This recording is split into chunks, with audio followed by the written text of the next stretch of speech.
মৰিগাঁৱৰ এজন ভাস্কৰ্য শিল্পীৰ মহানুভৱতা শিল্পীগৰাকীয়ে 50 বাৰকৈ দান কৰিলে নিজৰ ৰক্ত দানেৰে অভিলেখ সৃষ্টি ভাস্কৰ্য শিল্পীগৰাকীৰ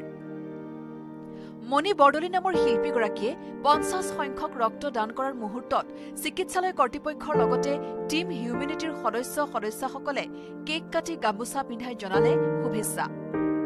মৰিগাঁৱৰ জিলা শহীদ তিলক হেমৰাম গুণাভিৰাম অসামৰিক চিকিৎসালয়ৰ ৰক্ত ভঁৰালৰ উদ্যোগত অনুষ্ঠিত ৰক্তদান শিবিৰত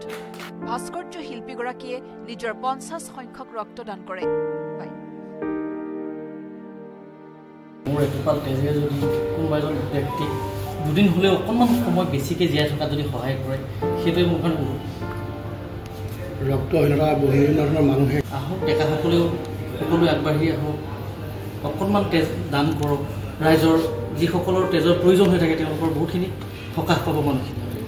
সেইটোৱে বিচাৰোঁ আজি কিমানজন আপোনাৰ লগতে কিমানজন আজি প্ৰায় 20 জন এতিয়ালৈকে হৈছে আৰু আহি আছে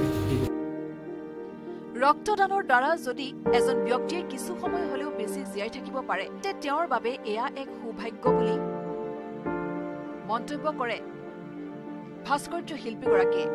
সকলোকে ৰক্তদান কৰাৰ বাবে বাঢ়ি আহিবলৈ অনুৰোধ মণি বৰদলৈৰ শিল্পীগৰাকীৰ এই মহানুভৱতাক সকলোৱে শলাগ লয় আৰু অভিনন্দন জ্ঞাপন কৰে এই ৰক্তদান শিবিৰতে মৰিগাঁও অসামৰিক চিকিৎসালয়ৰ ৰক্তদান পঞ্জীয়ন কক্ষৰ তত্ত্বাৱধায়ক তথা মৰিগাঁও জিলা কৰ্মচাৰী পৰিষদৰ সম্পাদক খগেন মহন্তই সকলোকে আহ্বান জনায় ৰক্তদান হৈছে এক মহান দান যি দানেৰে এজন অসহায় লোকৰ জীৱন ঘূৰাই আনিব পৰা যায় মৰিগাঁৱৰ পৰা চন্দন হীৰাৰ প্ৰতিবেদন লোকেল 18